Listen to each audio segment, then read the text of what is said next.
Tower, Key Lime 970, declaring emergency. We had, looks like the right engine failed, so I'm going to continue my landing here. Key Lime 970, we have crews coming, continue inbound runway 17 left, clear 2 land. Tower, that was a definite midair on short final. This is 4 spot.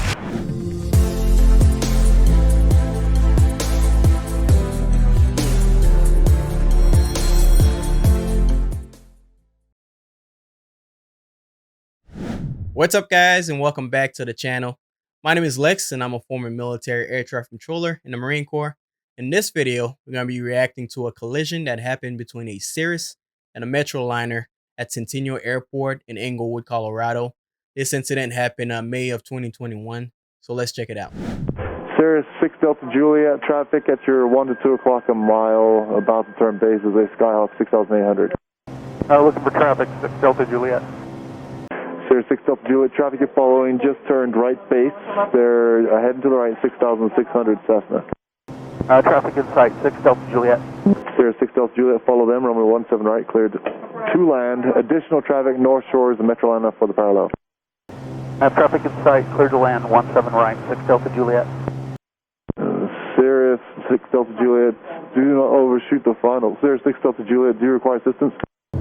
Tower, Key Lime 970, declaring emergency. We had, looks like the right engine failed, so I'm going to continue my landing here.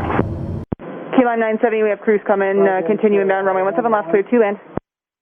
Continue. Tower, that was a definite midair on short final. This is 4 spot.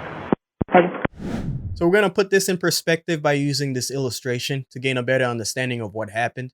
But before we start, Centennial Airport is right over here. And I know that some of you may be confused as to why you're hearing two different voices coming from ATC. Well, that's because at some airports, when the volume of traffic increases and staffing is available, they'll split off the position to lessen the workload and have two tower controllers that will independently manage traffic in their respective airspace around the airport. In this incident, the male voice is Tower West, and he's responsible for handling traffic coming from the west side of the airport and into runway 17 right, while the female voice is Tower East, and she's responsible for handling traffic coming to runway 17 left and from the east side of the airport. Thus, the aircraft that they're each talking to are on separate frequencies. Cirrus 6 Delta Juliet is over here to the west, so they're talking to the Tower West controller, and the Metroliner is coming in from the north, talking to the Tower East controller, so on two separate frequencies.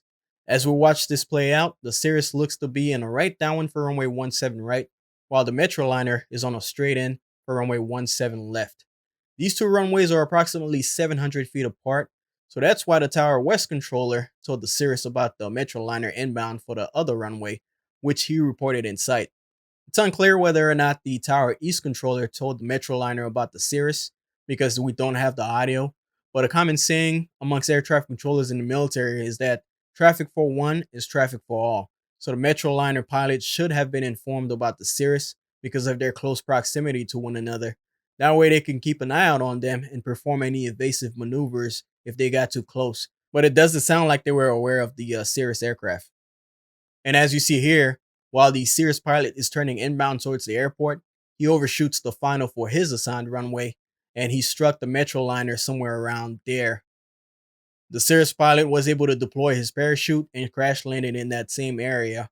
However, the Metroliner pilot appeared to not have any idea of what happened and just assumed that he had an engine failure and declared an emergency and continued for an emergency landing. Cirrus 6 Delta Juliet, if you hear this transmission, we have emergency vehicles your direction. Cessna 251, do not overshoot final. There is an aircraft that is in distress just south of Cherry Creek Reservoir. Yeah, they just pulled chute, 251. Cessna 251, if you can give me an accurate location, we would appreciate it. They're about 2 miles by those buildings right off 35. Yeah, the parachute is just south of the reservoir, is in the airport vicinity, just south of the reservoir, correct? Yeah, about a mile from the reservoir. Key Lime 970, do you need any assistance? I'm going to taxi off here, and I think I'll just park over in Signature. I'm good, though. Key Lime 970, roger, I appreciate that. And if you, just stand by. Tower, I'm going to taxi on Alpha here back to this northwest corner of the signature ramp. Kilo 970, Roger, approved as requested, and we'll get a crew out to you also. Roger. So even after landing and taxiing off the runway, the Metroliner pilot is still unaware and is oblivious as to the seriousness of the situation he just encountered. This is a picture of the Metroliner, and as you can see, the upper fuselage is severely damaged. Luckily, it's a cargo plane, and it wasn't carrying any passengers, so nobody was hurt. And this picture is the Cirrus aircraft. Looks like the aircraft snapped in half at the tail section after impact. The pilot's quick thinking, though, and deploying the parachute surprisingly saved his life, along with the passenger on board. Fortunately, nobody got hurt in this incident, which is very, very surprising. If you want to read more about it, check the link out in the description area.